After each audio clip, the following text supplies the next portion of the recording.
Good afternoon. I am Bob Cornelissen from Topcore. I've been fortunate enough to have been Microsoft MVP for 13 years now for cloud and data center management, and lately also a little bit of Azure hybrid. And I've been in the Windows Server infrastructure space, email, management and monitoring business for 25 years now. I'm the CTO and consultant at Topcore and related companies for a long time, and the technical responsible for the Innovize brand of companies, of which Topcore is one. Today we are diving into the evolving world of System Center Operations Manager. SCOM remains a cornerstone for deep infrastructure monitoring for many, but the landscape is changing. We have the established power of the on-premises SCOM, now revitalized with SCOM 2025, and the cloud-native approach of SCOM Managed Instance, integrating with Azure Monitor. We will compare these approaches, a little bit of a battle of the SCOMs, if you will, and focus on how to build a future-proof strategy that leverages modern capabilities like AI operations, AI ops, AI and machine learning in the end, all the while not forcing you to just do one or the other. So let's clear the air first. SCOM on-premises is alive and well. SCOM 2025 general availability proves Microsoft's continued commitment to the long-term servicing branch, along with its Windows Server offerings. And it will offer a runway of 5 years mainstream support and 5 additional years of extended support. However, the rise of the cloud means monitoring needs to span hybrid environments seamlessly, and there is a strong pull towards smarter operations as well, using AI ops for things like anomaly detection, predictive analysis, rather than reacting to fixed thresholds, for example. This leads to a crossroads. Do we stick with and modernize our on-prem environment, or do we go with the platform as a service model of SCOM MI? How do these choices actually impact your ability to use AI and machine learning? Today we will try and dissect these options a little bit to help you make an informed strategic decision. So here's our agenda. We will introduce the older versions of SCOM, SCOM 2025, SCOM MI, and next compare them across some key areas. So the infrastructure management, the features that are available, and the customization. We will analyze how each approach enables the integration with Azure AI and AI Ops capabilities. This is crucial. Based on this comparison, we will talk about a recommended strategy or many choices for strategies, because there are several. We will briefly touch on the practical steps of connecting SCOM on-premises to Azure Monitor, and finally discuss how Topcore can partner with you on this journey. SCOM on-premises versions 2012, 2016 and 2019, and also the semi-annual channel versions of 1801 and 1807, are still seen regularly in the SCOM landscape. You will have seen that from the results of the big SCOM survey, which will be discussed today as well. What is often referred to is that organizations want to have support for older operating systems, such as Windows 2008, Windows 2012 in place, and the same goes for older Linux versions. Newer versions of SCOM generally drop the support for older things, but they do add support for newer operating systems. We will talk about that later as well. So these are the traditional SCOM, as you know, with as core strength the control and customization through a wide range of management packs. You decide the whole stack, allowing deep monitoring, integration and tailoring, especially with the management packs. The trade-off of running these is the operational overhead that you have to manage the infrastructure, right? So the whole infrastructure, the deployment, configuration, VMs, operating systems, patching, high availability, and so on.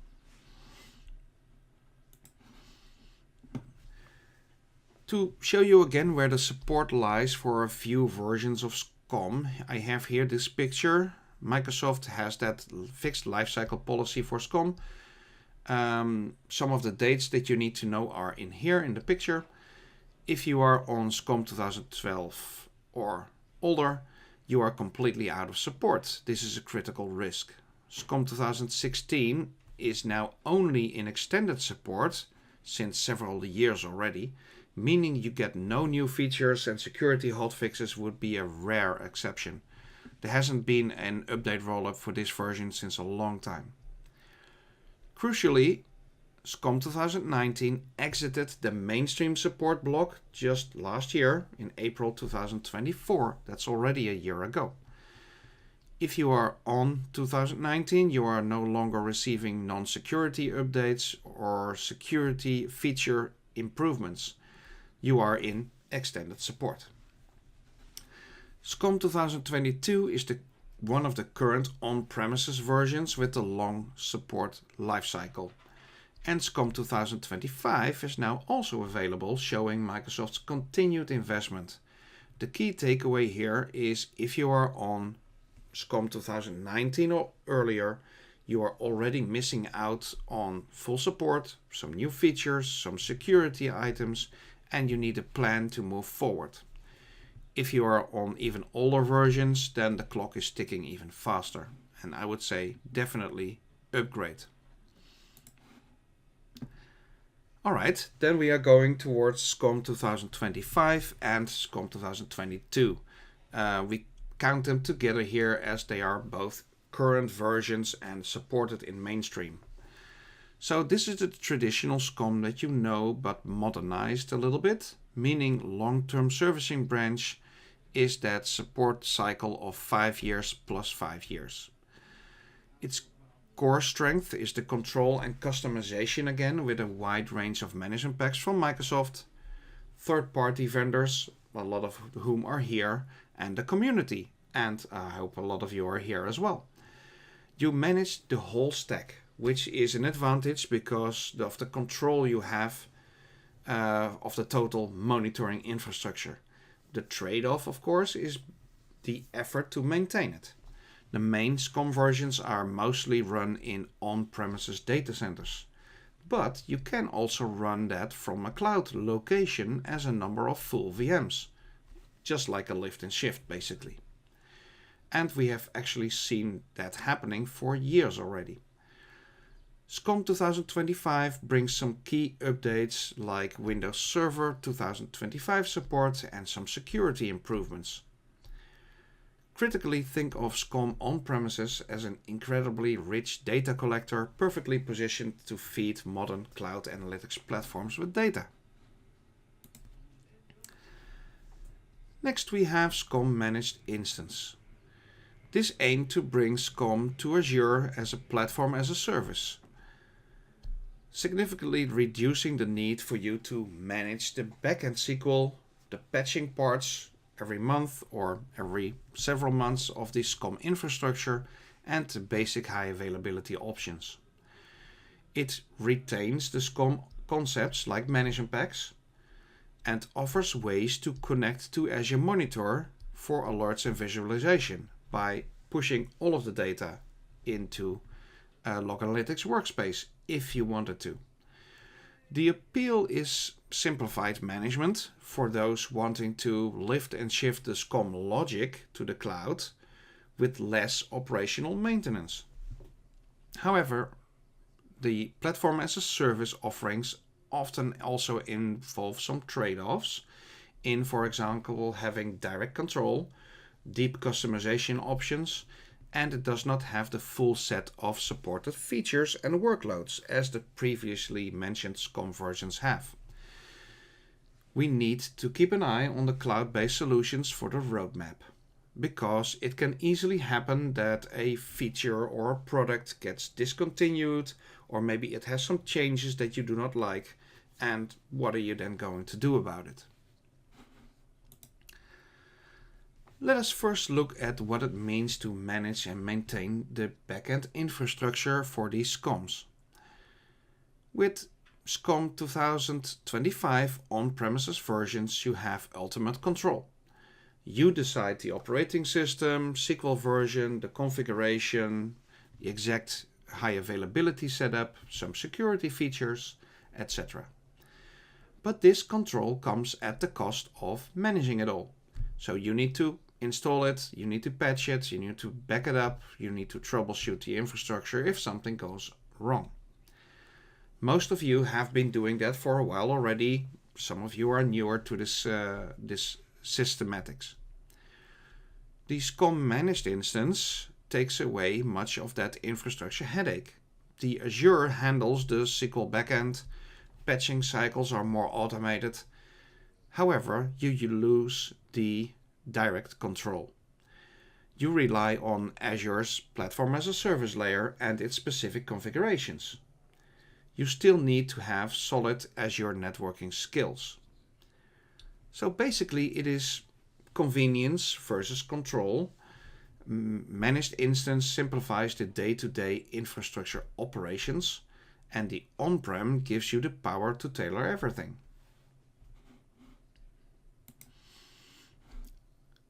So what can they actually do? SCOM 2025 gives you the full mature SCOM feature set right away. It has the broadest compatibility with existing and custom management packs and offers you maximum flexibility for scripting and complex integrations. SCOM Managed Instance aims to preserve core management pack functionality, which is great for migrating existing logic. However, platform as a service services sometimes have limitations or delays in adopting all of the features from their traditional counterparts. Deep customization might hit platform walls. Consider that there is no official support for Linux and network monitoring from SCOM-MI. Although using some work, it is still possible. Keep in mind, as the product is worked upon, it might become impossible at some point, because they will just move forward and something that happened to work before but is no longer supported might just break. In this case, other Azure monitoring solutions would have to be used to monitor those types of resources. For example, the Linux monitoring or network monitoring. Other features such as APM, ACS and AEM are no longer part of the product. Reporting also shifts entirely from the traditional SQL Server reporting services with SCOM reporting towards more Azure native tools like Power BI, Grafana or Azure Monitor workbooks, which are powerful but different from the traditional SCOM reporting. Many argue that the cloud-based solutions for these dashboarding are actually dashboarding solutions and not directly reporting solutions after the fact. So now let us talk about AI a little bit. Machine learning, AI ops. How do we get smarter monitoring? SCOM Managed Instance offers some native integration points with Azure for viewing alerts and data. It can be linked to log analytics quite fast and can move most data into the workspace quickly. However, the actual AI ops magic, the anomaly detection, machine learning insights, happens within Azure Monitor and Log Analytics, not directly into the SCOM Managed Instance itself. It is the easier connection for the data that is key here. Now look at SCOM 2025. It excels at collecting deep, detailed data of your systems using its powerful agents and management packs, and a wide platform range.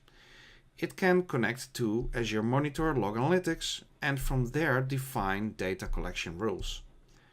Or you can use a script-based way to push the data into Log Analytics, such as my colleague Ali showed earlier today. This allows you to apply the full power of Azure Monitor's AI Ops features directly to some of your SCOM generated data. You get dynamic baselining, anomaly detection, log query alerts, integration with, for example, Azure Workbooks. Both solutions provide a way to think about correlating SCOM data with metrics and logs from other Azure services within Azure Monitor and displaying it accordingly. So, weighing the options, what is our recommended strategy? Given its long-term servicing branch commitment, the full feature set and control, the SCOM 2025 on-premises offers the most robust and predictable foundation. SCOM MI serves a purpose for simplified cloud migration of SCOM logic, but creates some trade-offs. The winning strategy for most organizations looking to modernize and embrace AIOps might be a hybrid approach. For example, to use SCOM 2025 on-prem as a powerful data collector and then integrate it somehow directly to Azure Monitor Log Analytics. There are several ways of doing it. This gives you the best of both worlds.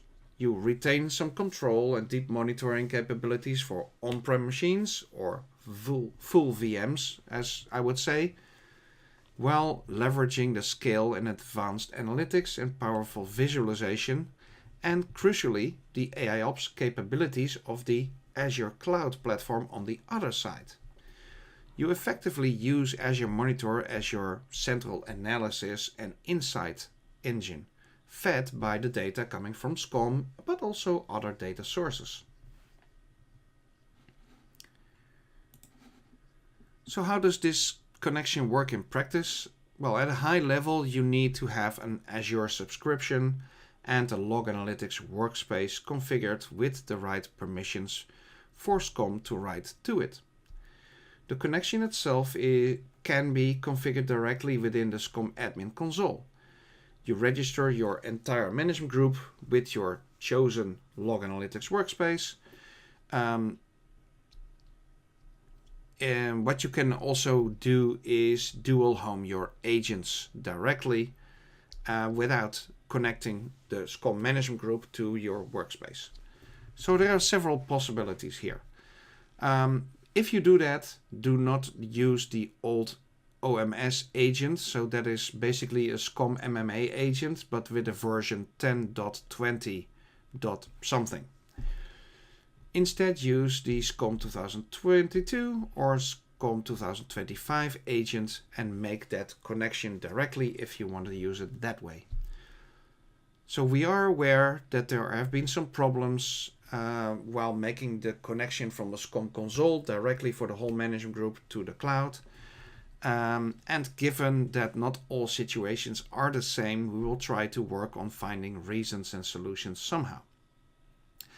Otherwise, we will be using, for example, scripts and the API to get parts of the data from one location to Log Analytics.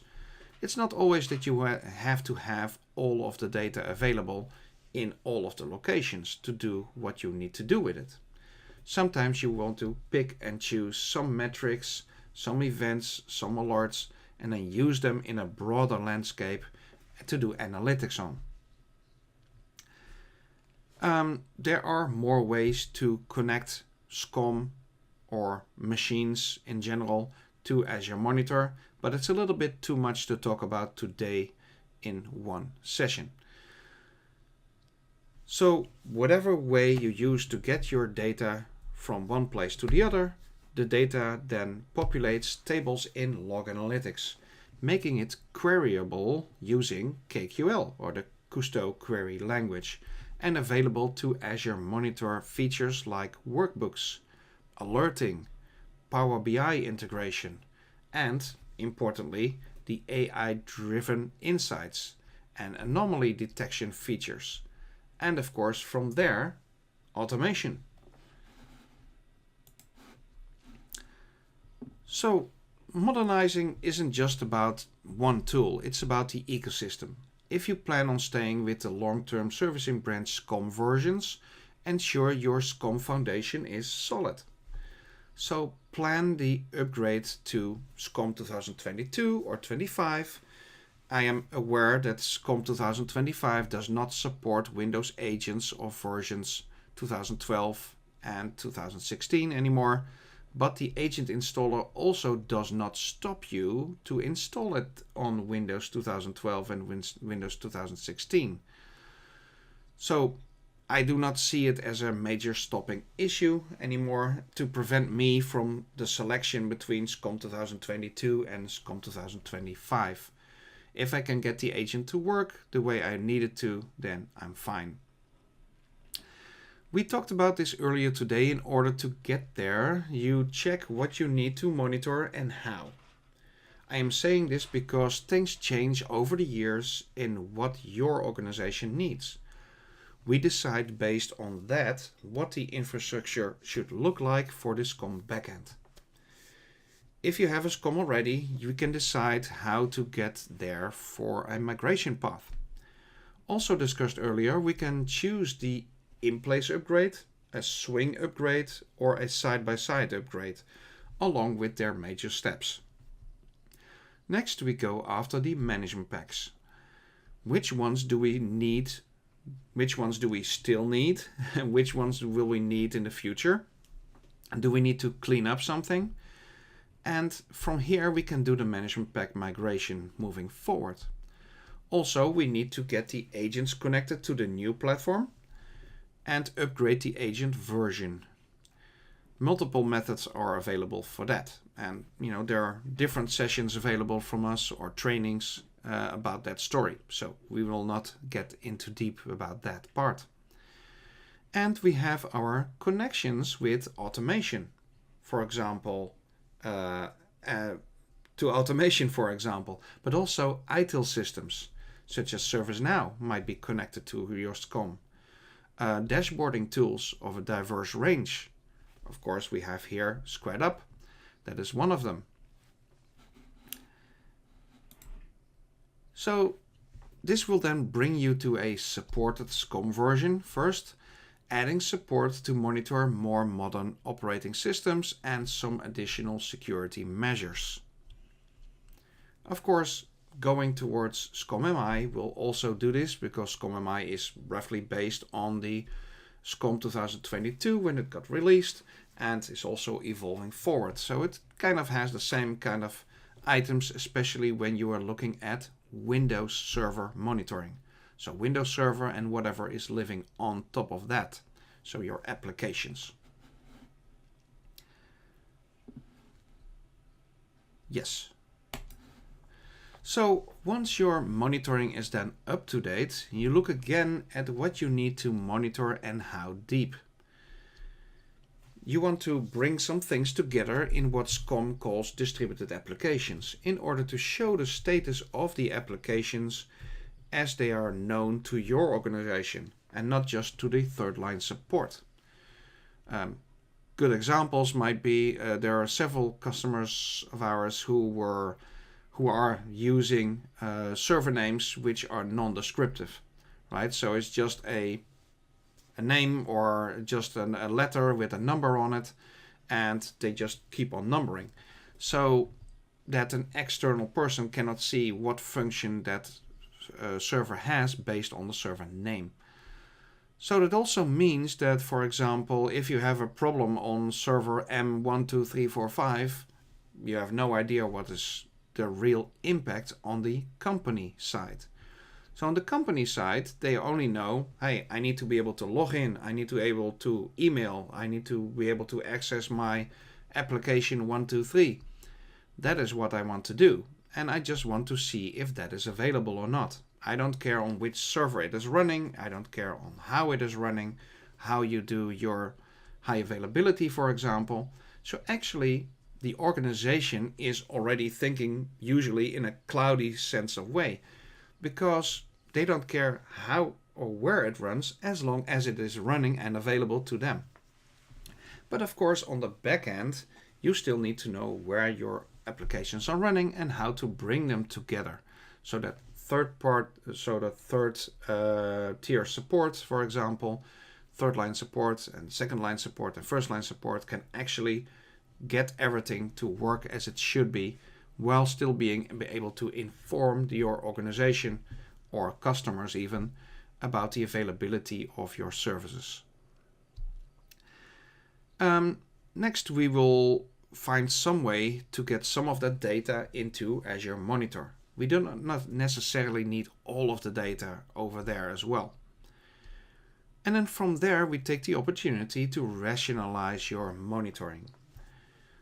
Can some alerts or data collection be handled more effectively by native Azure Monitor features now that the data is flowing there?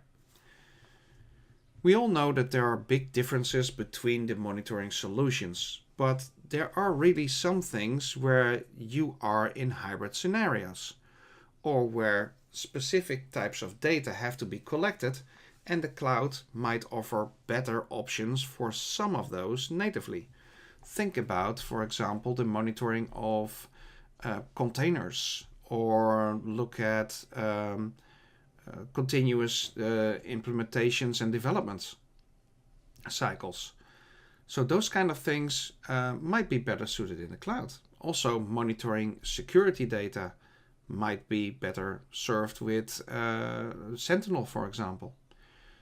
Azure Sentinel and the Defender type of products. Next, looking at meaningful visualizations using Azure powerful tools.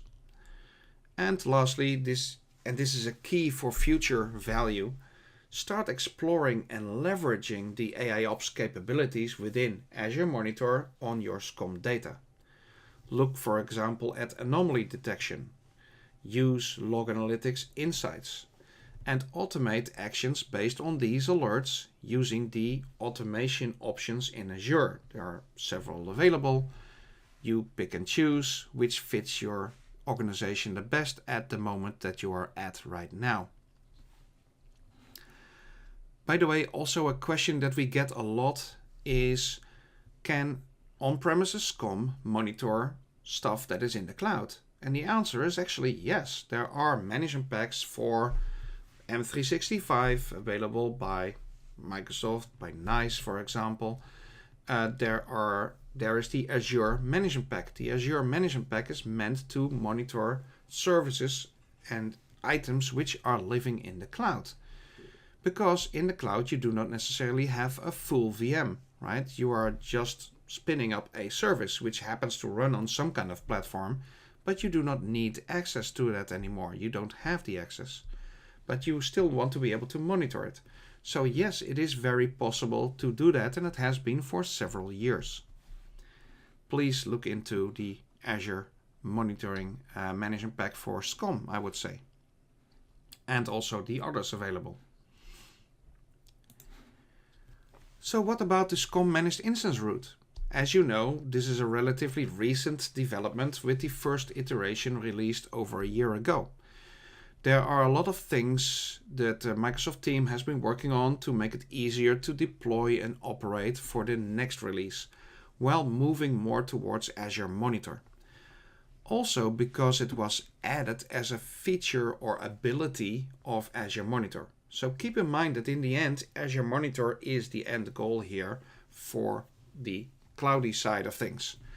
And that the SCOM MI provides you more and deeper data for some components on selected computers above what is easy to configure with Azure Monitor itself. Because some measures and some metrics are already there, but the deeper monitoring is in the SCOM management packs. SCOM Managed Instance is in a situation where the landscape changes quickly and opportunities and solutions to get there change as we go forward in time. Take time to consider proof of concepts or implementations, and check if features or workloads that are no longer in the product or are no longer supported are a stopping issue for you, or if you can use the other tools in the Azure Monitor suite to arrange monitoring for those workloads.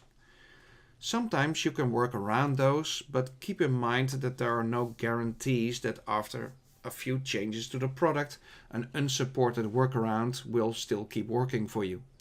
This means keeping track of the roadmap as well. Because this is not a daily job for most people to keep up to date with products that change regularly, my advice is to get help from experts. There are a few of them around, and we happen to also have a few of them working for us at Topcore. You are all aware that AI is a very popular topic in all walks of IT life, and it is increasingly in people's personal and business lives as well. In several sessions today, you will have seen connections to AI ops and AI already. AI is rapidly expanding and changing. We see weekly releases of new LLMs and big solutions that each revolutionize the industry again. At least those are the statements that we get. But it is clear that more is possible, and I love playing around with the options as well. AI is all about the training data, as you know. If we now look at AI ops or AI operations, we need data as well. To run operations, we need monitoring data from whatever source it comes. That does not need to be SCOM or even a Microsoft monitoring solution, as long as it can be analyzed by time series analysis, machine learning, or AI, whatever is available at that moment and whatever you want to call it. From there, we can visualize data or extracts of data like summaries or predictions or interpretations even. We can set thresholds or queries where an engine can react to. In our world, we call that an alert and an automation. Alerting is just for it to show a human something is up, and good luck with that. If automation is used a step further, you can react by starting or restarting something, or maybe you can scale a service according to the demand or expected demand. Also, the development cycle can be taken in here, whereby AI ops can be integrated to help code, build and test an application on one side, but also on the operational side can also be connected to the AI operations. And monitoring is obviously part of that. And as AI is progressing these last months, we see more and more agents coming up, so the AI agents. So the connection between the analytics and the automation is here or near, depending on how you look at it and what you're using. It all depends on perspective and what you are using it for. AI ops is definitely something to keep in mind when looking at future developments here. Navigating this evolving SCOM landscape, planning SCOM upgrades, designing Azure Monitor integration, and realistically trying to adopt AI ops requires expertise. At Topcore, we specialize in SCOM and Azure Monitor. We understand the nuances of both platforms and how to bridge them effectively to enable the advanced analytics and AI ops. So this is where we propose a partnership model. Think of it as a knowledge partnership or an enhanced support contract. We have regular monthly contact moments where you connect with our monitoring experts. And in these sessions, we review the health of your SCOM or SCOM MI environment. Discuss any challenges, explore how new AI ops features in Azure could benefit you, help tune your monitoring, collaboratively plan your next steps. Because usually, looking forward in a 5 or 10 year cadence means that there is some stuff that you need to do to get to certain steps in the middle as well. This ensures that you are continuously optimizing your monitoring and leveraging the platform effectively. For specific smaller projects like onboarding a new application, implementing a complex dashboard, piloting an anomaly detection scenario, we can usually utilize smaller pre-agreed blocks of consultancy hours to get some stuff done efficiently. You might be thinking, what about training for these products and solutions? Well, Topcore also offers training, and it is valuable for building a foundational knowledge.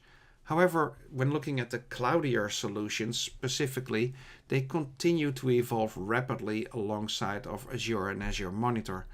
Even faster is the pace of changes in AI, machine learning, and the AIOps space. A training course covering very specific AIOps today might be significantly outdated in 6 months. This is why we believe also in the knowledge partnership model alongside of the training, because it offers superior long-term value, especially when navigating the complex and fast-moving areas like AIOps. Instead of a static snapshot, you get continuous access to experts. We provide advice tailored to your specific environment, helping you realistically apply relevant technologies. The ideal scenario is often a combination. You start with training, you follow by the ongoing partnership to make sure that you stay current, optimize, and then successfully integrate the cloud, maybe AIOps, into your IT operations. That is how I think it should work, aside from just, letting everybody float in the middle. So, to conclude a little bit our Battle of the SCOMs, SCOM 2025 on-prem stands strong as a controllable, feature-rich, long-term servicing branch platform with a lot of support. SCOM MI offers specific cloud benefits, but might involve compromises as well. The most powerful and flexible strategy moving forward is combining the strength of SCOM 2025 or 22 for data collection with the scale and intelligence of the Azure Monitor for the analysis on the backend. This is also how we often work with security data as well. Because, for example, the older feature of SCOM ACS is since many years already passed by the security options in the cloud by far. It cannot keep up with that. And also keep in mind that this is about huge amounts of data, and analyzing that is very difficult for a system to do. You need the power of the cloud for that. And of course, you can get your cloud monitoring from SCOM, but you can also monitor your on-prem from the cloud. So there are multiple ways to handle this. The hybrid approach allows you to leverage the SCOM's depth to fuel the Azure IAOps engine where you think you need it. So think ecosystem, not just the siloed tools themselves. So what should you do next after leaving this presentation? Well, first of all, I would say assess. So go back and confirm exactly which version of SCOM you are running. Check its support deadline against the dates we discussed. Evaluate, so start the conversation internally. What are the risks of staying put, maybe on an older SCOM version, or what are the risks of staying put in only one way of using the tool and not using the tool for what it can do? Because SCOM does give you some complex ways of working with it, and that can actually help move your organization forward. Not just saying, hey, I see a threshold, I see an event, and that's about it in a long list of alerts. SCOM can give you so much more. Next, engage with us. So, for example, we at Topcore are here to help. There are, of course, more companies which are available to help you with that, but there are not a crazy amount out there who are specialized, such as us. So reach out to us directly. We can arrange a deeper dive assessment, including discussing your AIOps ambitions going forward, help you design the target architecture, support your migration project, or discuss how our knowledge partnership can benefit you. And finally, plan. Do not wait until your support expiration date is looming, it's close or already passed. We kind of hear that regularly as well. Oh yeah, the whole support is gone already, but yeah, now let's look at something new. That should be something you do every few years just to keep up with the technologies. Start planning your modernization strategy right now. So, thank you very much. If you have any questions, feel free to post them and we can discuss them with you in the Meet the Speakers area next to this room, in the other room. Thank you very much for being here. Feel free to contact us and I hope you have a lovely show going ahead. Thank you very much. Bye bye.